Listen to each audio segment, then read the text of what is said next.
warahmatullahi wabarakatuh.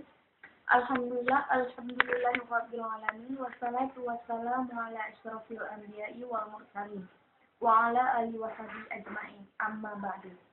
Pertama-tama dan yang paling utama, marilah kita puji syukur kehadirat Allah Subhanahu wa taala yang mana oleh beliau telah memberikan kita sehat badan, sehat pikiran sehingga kita dapat berkumpul, sehingga kita dapat berpidato di tempat bahagia ini. Saya mahasiswi dari STAIN Zawiyah Sekolah Langsa.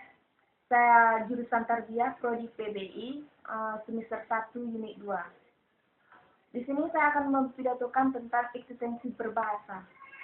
Sebenarnya bukan hal baru lagi tentang Indonesia yang merupakan negara kepulauan dengan budaya yang sangat banyak dan beragam. Berbagai suku, tradisi, flora, fauna, dan jenis bahasa yang dijumpai di setiap daerah Indonesia.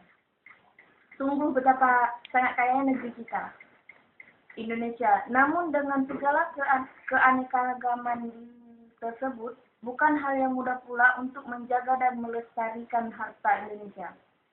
Salah satunya adalah bahasa. Oleh karena jenis bahasa kita sangat banyak dan beragam, maka perlu adanya bahasa Indonesia nasional sebagai identitas negeri ini, yaitu bahasa Indonesia. Namun demikian, tidak semua penduduk Indonesia mengenal akan bahasa Indonesia. Di beberapa daerah pelosok di Jawa Barat, Kalimantan, Sumatera, atau Sulawesi, masih banyak penduduknya yang tidak bisa berbahasa Indonesia. Hal ini sangat dimaklumi karena Indonesia memang memiliki beragam budaya, termasuk bahasa.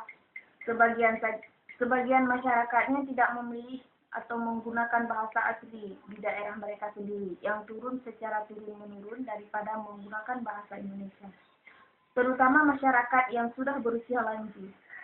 Bahkan tidak hanya di masyarakat yang sudah berusia lanjut saja, di antara mereka yang berusia remaja pun masih banyak yang enggan menggunakan bahasa Indonesia. Tidak sedikit remaja yang lebih suka menggunakan bahasa asing karena agar diterima di dalam pergaulannya. Memang, bahasa asing seperti bahasa Inggris misalnya sudah memiliki pengaruh yang cukup tinggi di dalam kehidupan masyarakat Indonesia. Apabila dulu Presiden pertama kali Bapak Insinyur Soekarno dengan bangga berpidato menggunakan bahasa Indonesia di hadapan tamu-tamunya di negara lain. Berbeda dengan sekarang, dalam pidato presiden kini sudah banyak terdapat istilah asing seperti pidato beliau di BESI, yaitu Bursa Efek Indonesia tahun 2011 lalu. Memang sangat disayangkan karena dalam Undang-Undang Republik Indonesia tahun 2004 nomor 24 tahun 2009 pun sudah diatur bagaimana bahasa Indonesia digunakan sebagai identitas dan wujud eksistensi bangsa. Berdasarkan pasal 25 pada Undang-Undang Republik Indonesia nomor 24 tahun 2009 lalu, bahasa Indonesia memang digunakan sebagai sarana komunikasi antar daerah dan antar budaya daerah. Mungkin memang disinilah fungsi bahasa Indonesia, yaitu bahasa Indonesia bersatu bagi masyarakat yang berbeda suku, budaya, dan bangsa. Namun seiring zaman berkembang, kedudukan bahasa Indonesia itu sendiri malah makin terjepit. Selain karena pengaruh bahasa asing yang ada di dalam masyarakat, tetapi juga ada di masyarakat itu sendiri, terutama generasi muda bangsa Indonesia yang kurang mau mengerti tentang bahasa Indonesia. Pengaruh pergaulan yang melibatkan bahasa asing di dalamnya dan sikap apatis betapa saudara kita terhadap bahasa Indonesia membuat eksistensi bahasa negeri kita semakin pudar. Bukan itu saja, sebuah fenomena terjadi menggunakan bahasa atau kosakata untuk sembarangan tanpa mengikuti kaidah bahasa Indonesia yang benar dalam berkomunikasi melalui pesan singkat. Sudah terjadi hal yang biasa di kalangan remaja kita. Jika terus berlanjut seperti itu, bukankah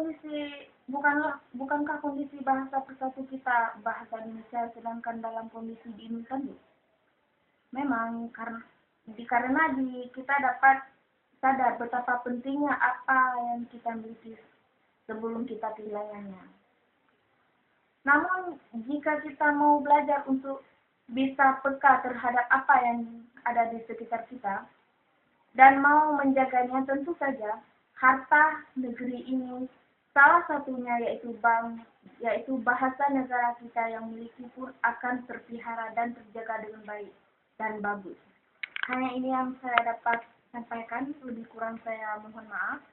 Wabillahi taufik wal hidayah. Assalamualaikum warahmatullahi wabarakatuh.